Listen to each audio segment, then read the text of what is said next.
This is an open red letter to anybody who's like me has always been puzzled by 9/11 and what the fuck happened? Holy shit.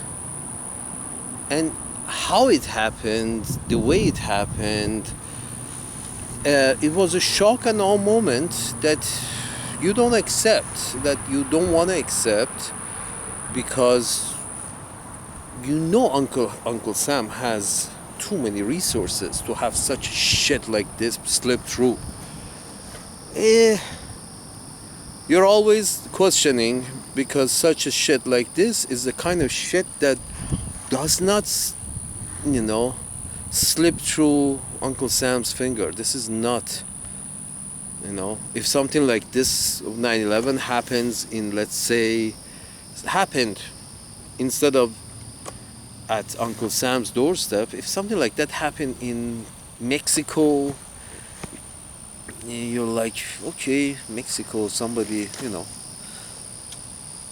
went through all this trouble of inflicting such a horrible pain to Mexico. Somebody must be really pissed at Mexico. Let's investigate and find out what the fuck, why these fucking people are pissed, apparently.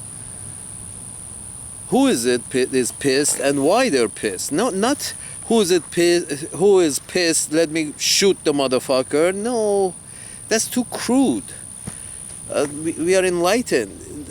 The answer to who did, the follow-up question to who did this shit should have been, who did this shit and why? Not where. Who did this shit, followed by why, instead of who did this shit, where are they, we have to shoot the motherfuckers who did this shit, or who. Yeah, you can ask that, but you can ask that, who did this shit and where, and you did ask that, and you went after them, and dead or alive. But the more enlightened path would have been, who did this shit and why? And let's go follow up and find out what are the conditions under which these cocksuckers do such thing. Okay, that's aside. I've spoken of that in a previous video. But what I want to talk about regarding 9/11, that was such an awful mess, awful shit happening. I followed up and I read about it and watched documentaries about it and read documents about it online. Of course, we all have access. You guys can look them up. And this is the summary of what, basically, to my mind, I'm often wrong. So don't hold me to it. I am wrong. I could be wrong. I'm often wrong. And by the way, I love you, Uncle Sam. You know that already. Here is the summary of what it seems they say it probably was the case. Again, I could be wrong and they could be wrong. But the nail on the coffin came for me as a paper came out from the Association of European Civil Engineers, or some kind of organization by that kind of a name. And they came out with that, and these are some serious people, and sort of like basically they represent the architects and civil engineers of that continent, the pink skin Europe. They put out a paper and said basically the summary of that paper is hell no, that could not have happened. That the collapse of those buildings in the way they collapsed, that wasn't as a result of planes hitting them. We can investigate and find out what, but that could not have been the planes. This is some serious people in the, in an association of engineers and architects whose job it is to basically design this fucking thing for it to stand up. And they know how fast the plane was going, and they know how heavy the plane was, and they could calculate the force of the impact, and they measured that against the numbers that they calculate, that how much force or pressure can this structure withhold based on its measurements on the fucking ground and dimensions, and how much pressure can it take without being affected. Real structural damage does not happen. And they found out that there is no way in hell that those planes with such that's comparatively small pressure that they could apply to these fucking giant towers, that there was no way that these planes could have caused that damage in those buildings. That's what that's as far as this Association of Engineers, European engineers, have put together. This is as far as they went. They said, hell no, this could not have happened. Okay. Then you come across documentary after documentary in which they talk about this wasn't it seems this is what they're saying. The documentaries are saying the planes hit. Yes, of course the planes hit. We all fucking saw it. The crazy act. But the planes hit, but the documentaries, by the evidence they showed, and you can watch all of them on YouTube, basically say that the buildings they collapsed based on they were actually rigged to collapse, to implode. You see, we have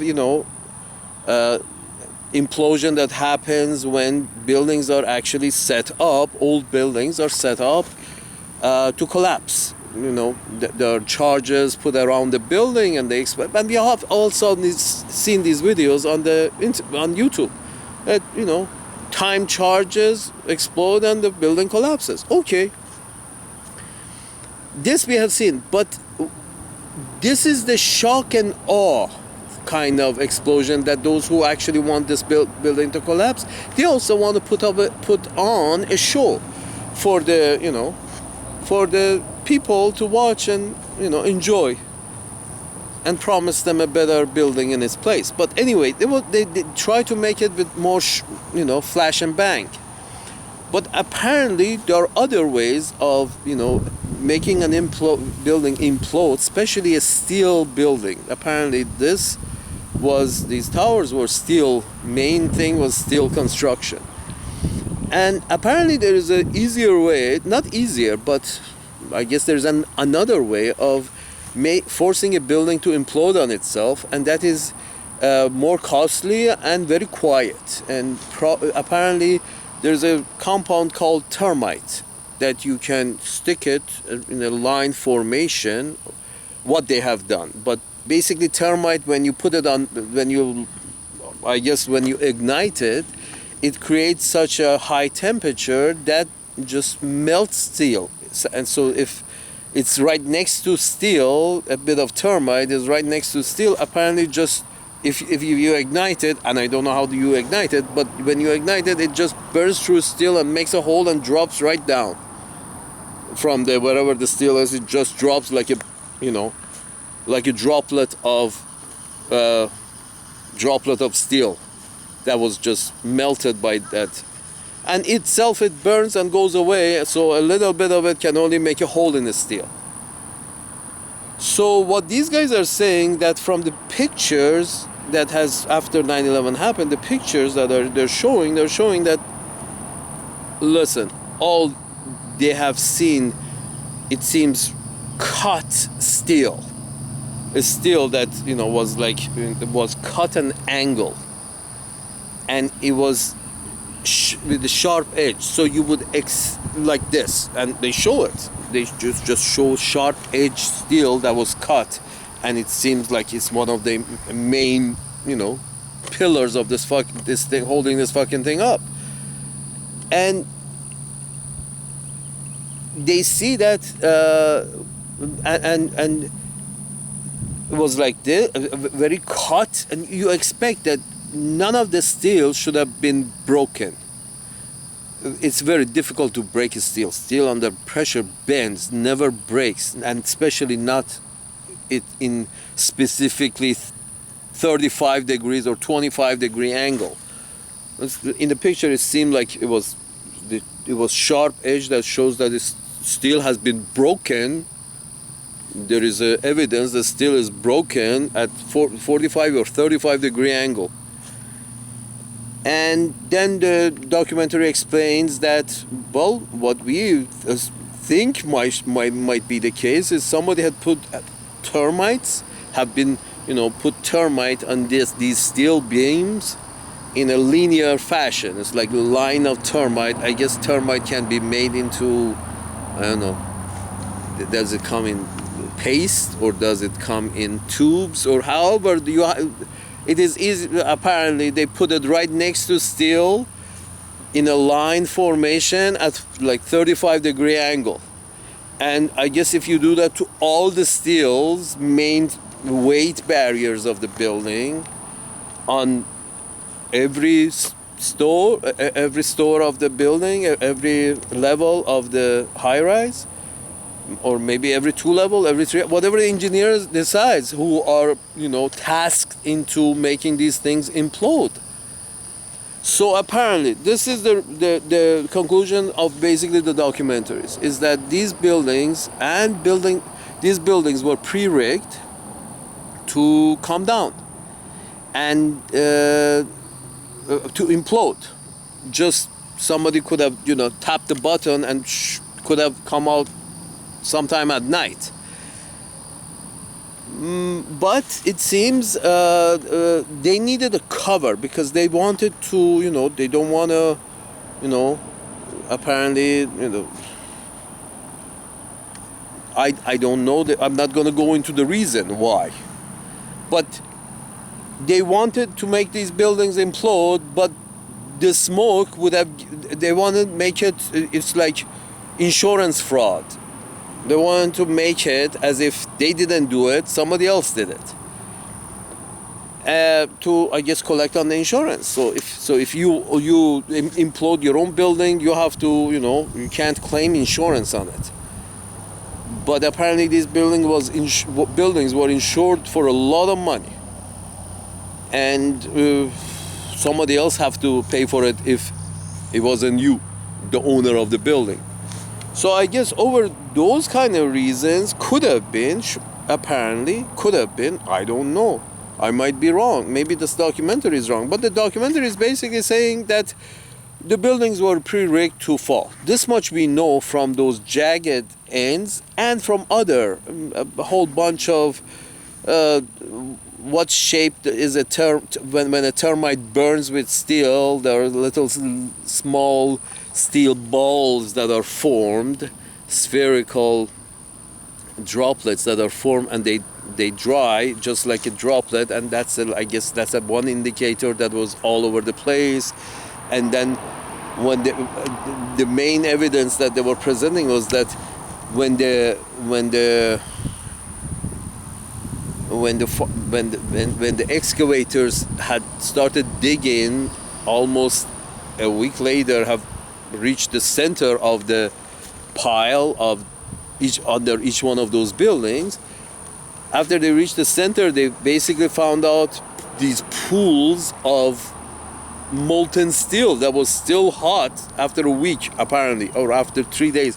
I don't know. They give a sort of a number that the engineers expect this fucking thing to cool down, and the engineers were sort of like, why would be a pool of hot steel under the fucking building that was, apparently forced to implode by a plane hitting it?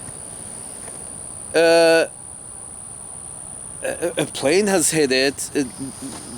These buildings weren't holding any explosive material. The buildings were not supposedly, holding any kind of explosive. They were office buildings.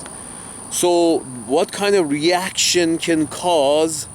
There is no reaction that we know of that jet fuel can make with steel that will result into molten steel. Apparently, there is no scientific reason that they would find pools of molten steel at the bottom of those high rises in Tower 1 and Tower 2 in 9/11. Apparently there is no reason, there is no causative, there is no chemical reaction that anybody can come up with. Any people who know stuff, they cannot come up with any kind of guess on any kind of chemical reaction, considering the kind of chemicals that were present, supposedly, the building and whatever was in it, and the plane that whatever was in it, there was a small amount of jet fuel, and that's it. And the building, I mean, you can't, the curtains and the desks cannot create enough heat to melt steel that stays hot in a molten state under the building like many hours or days after the implosion happens. There is no reaction, there are no chemicals available in that environment to have pools of molten steel. So that basically, it seems what they're saying is that we are sure there was termite present. And then you find out, then you know that none of those passenger carriers had termite in their storage. They weren't carrying termite. None of the passengers had termite with them. This compound that can burn steel. So the building didn't supposedly. So the termite must have come from the building. Obviously, they didn't came from the plane.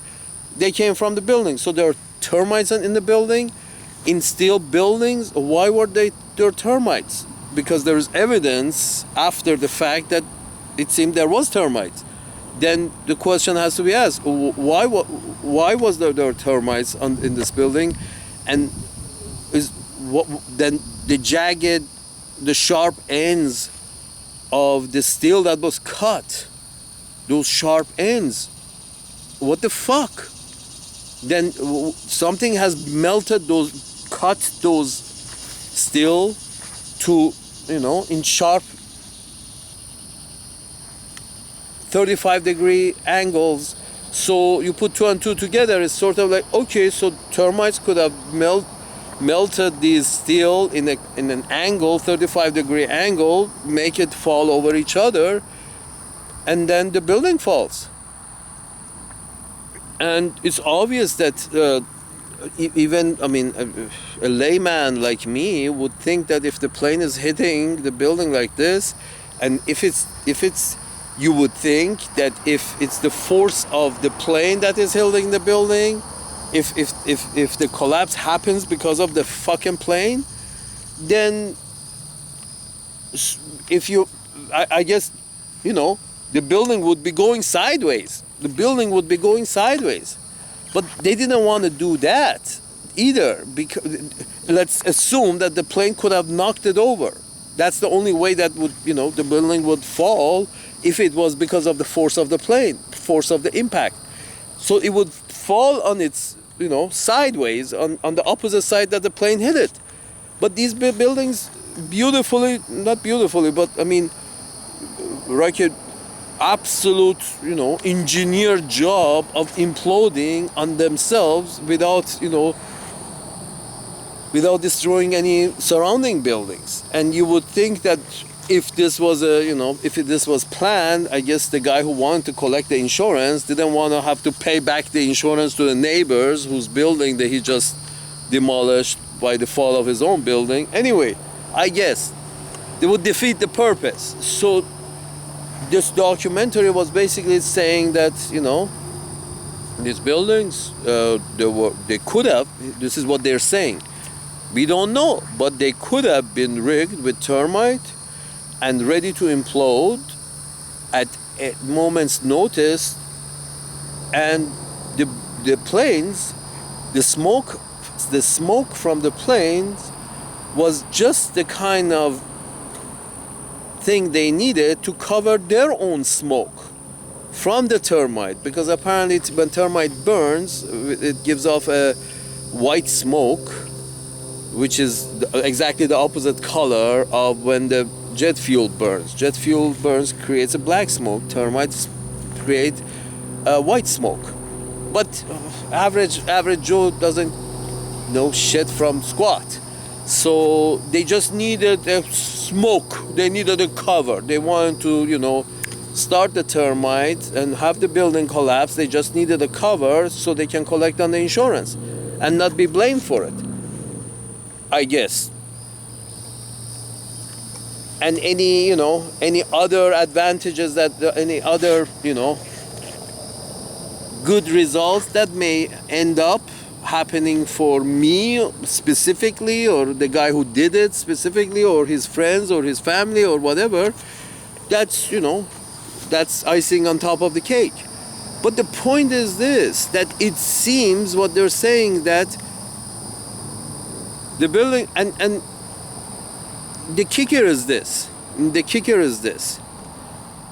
we know that no plane, the kicker that basically for me sinks the ball is this, that we know that building 7, no plane hit building 7. Apparently that was a smaller building, much smaller building next to these two giants, Tower 1 and Tower 2, and building 7 apparently was like a 12-story or 20-story building standing right next to these guys. And apparently, not apparently, for fact, no plane hit the building number 7. There was just one to building 1 and one to building 2, nothing to building 7. But right after the collapse of these two buildings, these two towers, apparently building 7 also collapses in the same manner as the other two. And this one wasn't touched by anything. And they say, oh, we saw smoke. There is video evidence that smoke was rising on it. And there is evidence, and it's white smoke, not the black smoke of the jet fuel that hit those two on the top, because there was no jet here. So it was just a white smoke, but collapsed nevertheless. And you're thinking to yourself, okay, wait a second, even if we say those two collapsed because of the collision of the plane, let's assume, what the fuck happened to this one? So why not, 3 other buildings at the same time, they all smoke starts rising from them, and let's have, 5 of them collapse. Apparently buildings can, randomly, white smoke can start coming out of them and they can collapse just randomly. Building 7 was just randomly because they were next to them. Fire started. How many buildings do you know collapses when fire starts in them? Even when the building is totally burned. I have not heard of any building collapsing because of fire.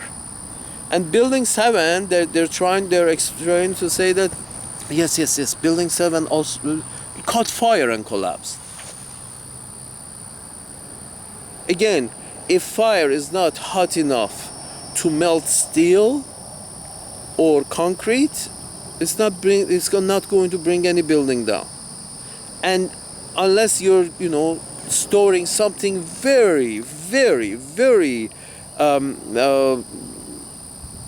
energy intensive, like those schmucks in Lebanon was, holding nitrate in the fucking port. They sent half the city up in smoke. Unless you have something like that, and that only happened in storage area, not building number Tower 1, nor Tower 2, nor building 7. Any of them were storing any nitrates, or they were storing any kind of, explosives, or any kind of, nothing, too dramatic. They were not storage units. They were office building, all of them. Building 7 apparently it was something related, office like or something. But the point is this: they say at the same time, at these two planes hit these two, and apparently, smoke started rising. At the same time, smoke started rising from the building that no plane has hit it. So, conclusion, the guy wanted to do, it seems that what this again, we could be wrong, but what the documentary is suggesting is basically they wanted to bring these buildings down, and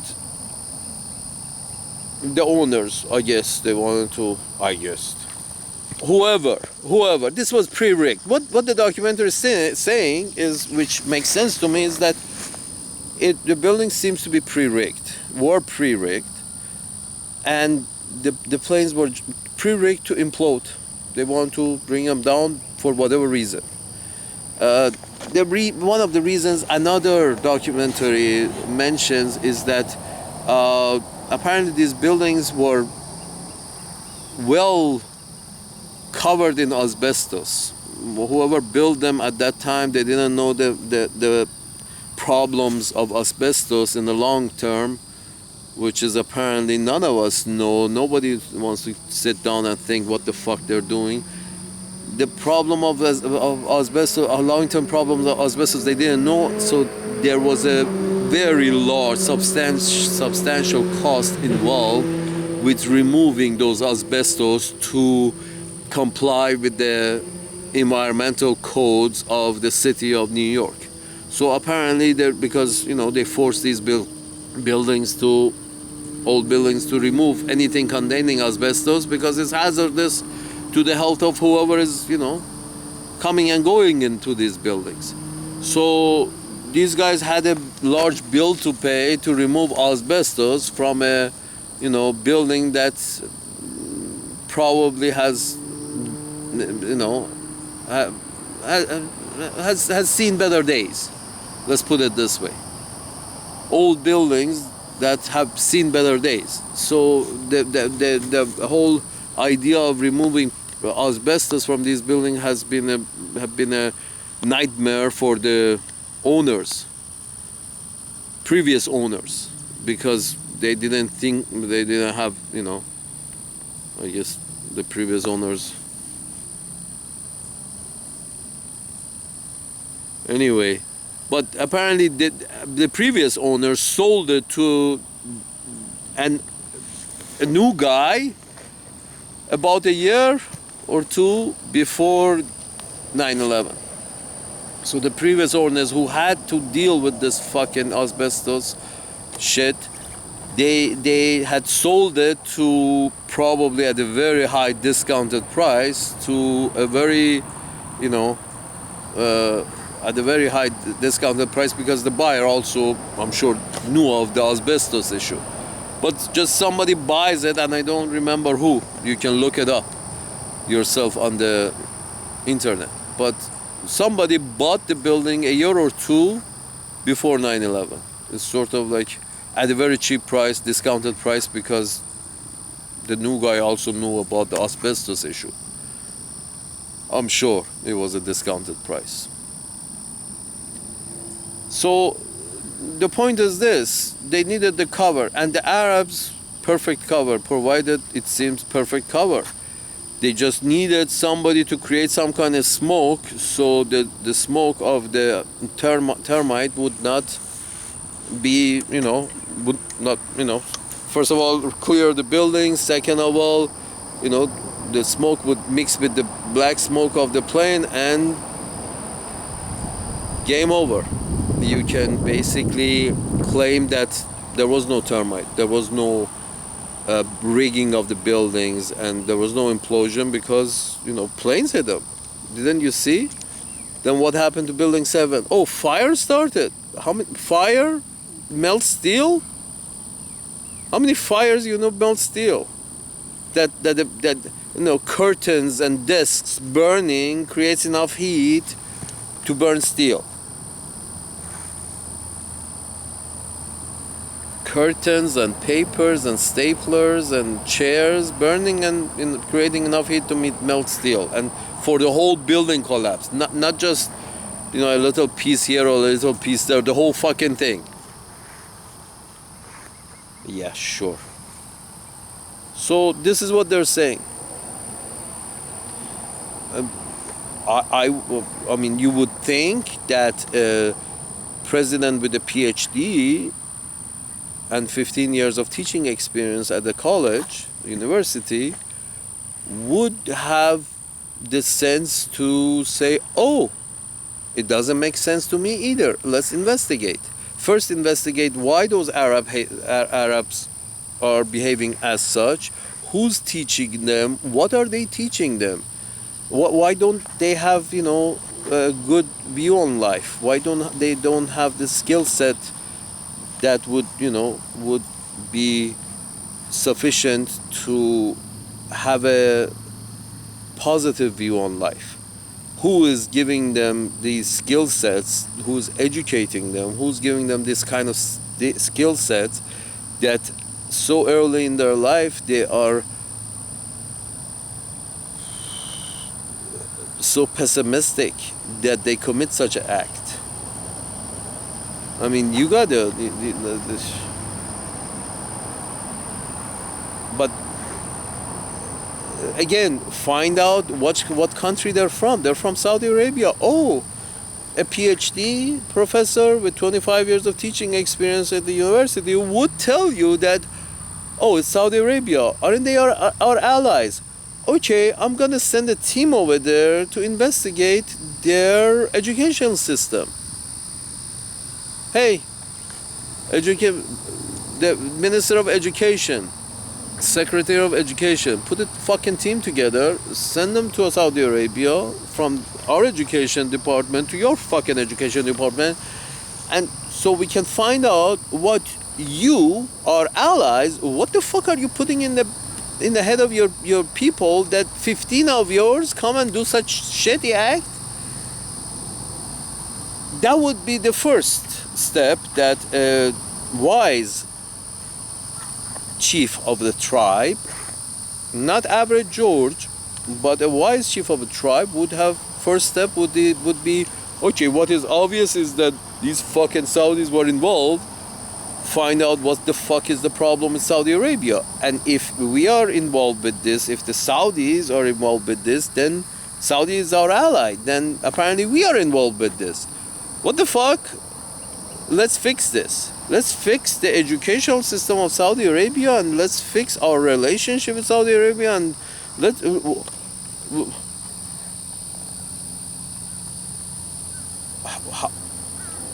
so that would be a very wise leader's first step. The second step would be, okay, let's have a criminal investigation and find out really that these buildings came down with the planes. Criminal investigation, because a PhD with 25 years of teaching experience goes, sees, observes himself, or brings a lot of other PhDs that he knows that through years of education, being in the system, a lot of other wise people that he knows in his circles, invites them in, and they actually do a research, do a criminal investigation, and find out, yes, it seems that there has been termite present. Where has the termite been present? Why has there been termite present? Can we account for the presence of termite anywhere in these buildings? Can we account for that? Can we say why were they there? Can we say, is there any possibility that they could be there? Then if they were there, evidence is that termite was there, then who put it there? Why they put it there, and who put it there? That would be a criminal investigation. I'm sorry, you got the CIA and you got the FBI and you got the NSA, and none of these people can put together a criminal investigation to find out why there is evidence that these steel beams seem to be cut at an angle. Where the fuck did the termite come from? No criminal investigation. All these organizations and all these people and all these brains are on standby.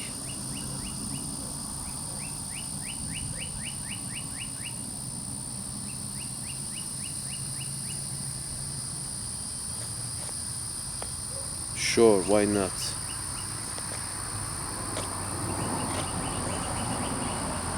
Gulf of Tonkin comes to mind. Love you, Uncle Sam, but Uncle Sam, as the only solution is that if you have as your managers, Uncle Sam, that means your president, your vice president, and your senators. They all have to be PhD and above. The only way this unorganized, or not, we can't say unorganized, it's one of the most organized systems in the world, your system, Uncle Sam, but it seems here's the ship.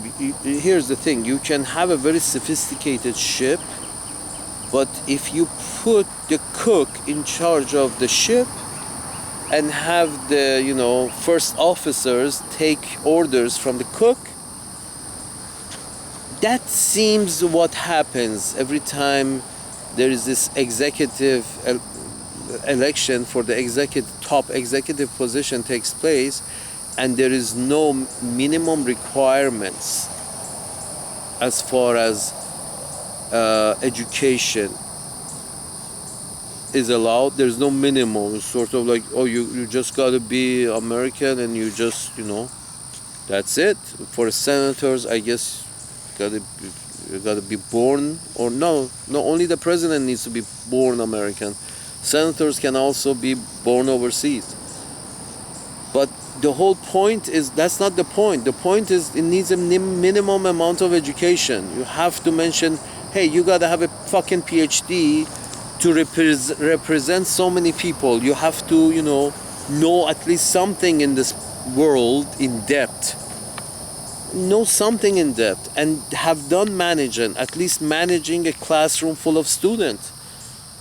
That means it was, and another thing shows that if you have a minimum requirement of a PhD with 25 years of teaching experience, this means that this person was so committed to his society that he actually taught the younger generations all the skills that he knew. You got to be very committed to your society to actually go into teaching. You got to be very committed, or desperate for income. That's why, if you raise, the teacher's salary to a great extent, if you raise the teacher salary, you help, weed out the stupid and, attract the smart ones, because now you're paying a very good salary. But the point is this. You gotta have minimum requirements for presidency. Should be at least one PhD and 25 years of teaching experience in the university. The minimum requirement for the senators is one PhD. At least one PhD. That shows your commitment to knowledge, shows your commitment to people. When you teach, shows your commitment to people around you. That's why you become a teacher, to show your commitment to the society around you. You want that in a Senate seat. You want that in a senator, to be committed to actually go and teach the next generations all the skill that he has been able to put together, all the information that he has been able to put together for 25 years. That's who you want in that seat, somebody this committed. You don't want Joe Schmo, average George,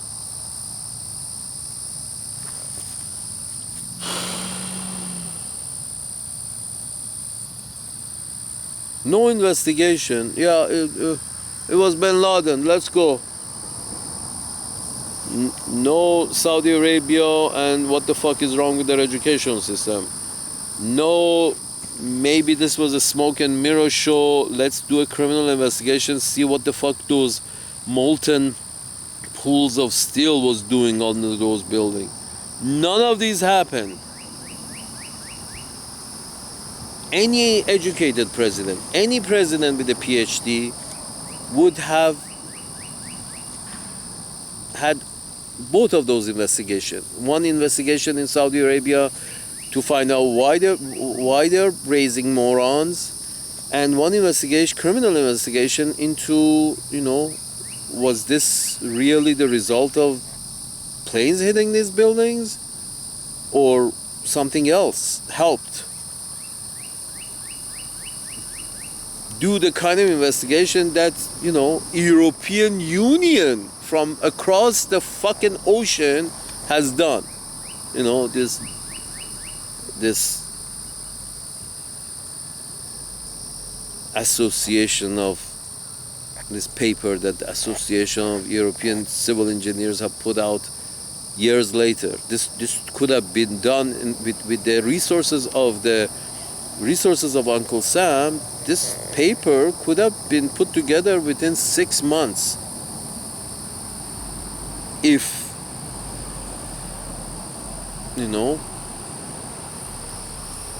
somebody wanted to do an investigation.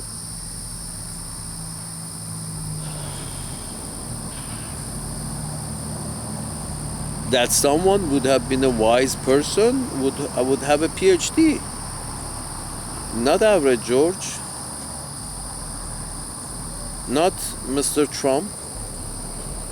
None of them would do what needs to be done. You have to be knowledgeable in management, knowledgeable in not just seeing the surface, but having an inquisitive mind. A PhD would have an inquisitive mind and would be questioning what he sees, what he sees in front of me. He would be questioning everything, and his friends would be questioning everything. That his circles would be questioning everything, and they could get to the bottom of the truth. But not average George. Average George was not about truth. Average George was about shock and awe.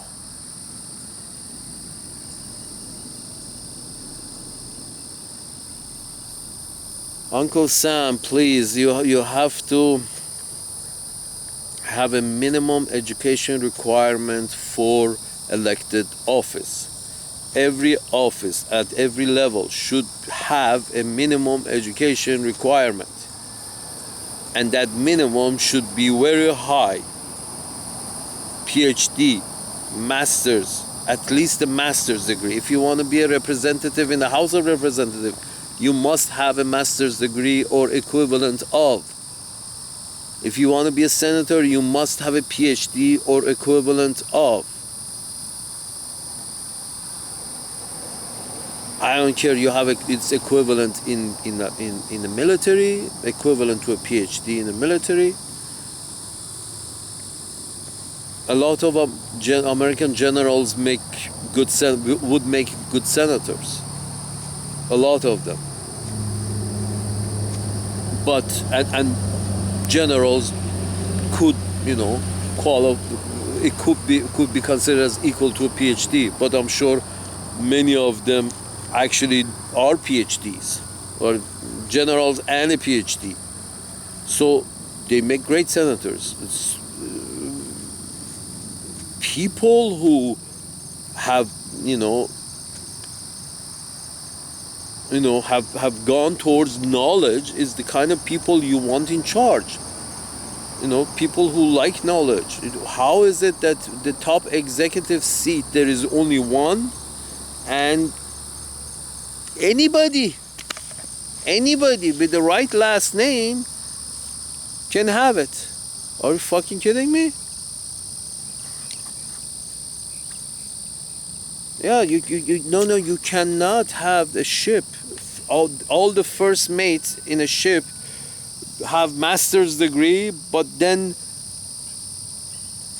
the captain, let's put the cook as the captain. Everybody under the cook is educated, all have master's degree and PhDs. All the first officers have master's degree and PhD. But the captain, we have an election, and whoever is more popular in this ship, we're gonna put him as captain. The cook is very popular. The cooks are very popular because they feed people. It's a perfect metaphor. It's sort of like the country. Every country is a ship. Now, and the infrastructure at the higher level are actually educated. The higher level people are actually educated, but then we don't say the captain cannot be permanent, and we have elections for the captainy of these educated people, and that election we don't have a minimum education. So a lot of times, yeah, the cook gets to become captain, and he stays captain for 4 years. What kind of ship has a popularity contest as to who becomes a captain? A pirate ship.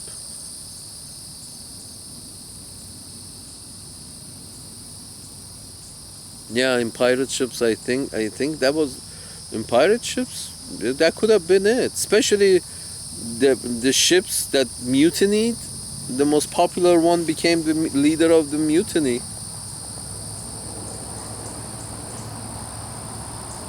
What kind of ship has an election to choose the captain? And no minimum education requirement for the captain. Oh. Uncle Sam, love you, man, love you.